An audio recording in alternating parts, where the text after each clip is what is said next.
U-Oyintando Uthabile, uThabisile kunye noSive Siganga abagqityelwa ukubonwa bedlala ngaphandle kwekhaya labo eNtabankulu ngomhla we-10 kweyeNkanga ngo-2024 abakafumaneki.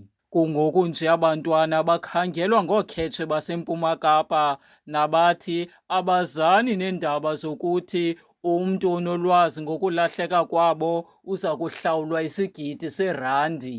Ityala ngakubantwana abathi baxhwilwa ngoNovemba ka-2024 lathi laziswa kookhetsha emveni kokuba bexhwiliwe, yaye sisebenza nawo onke amaphondo ukuyophumela kumazwe ngaphandle ukuzama into okokuba sibabuyise aba bantwana bephila.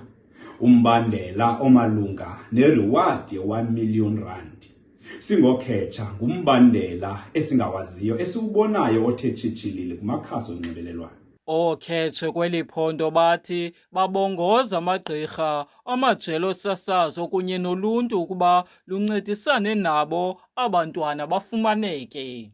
Kwiindaba ze-MPK TV, ndinguZandile Bhokhwana.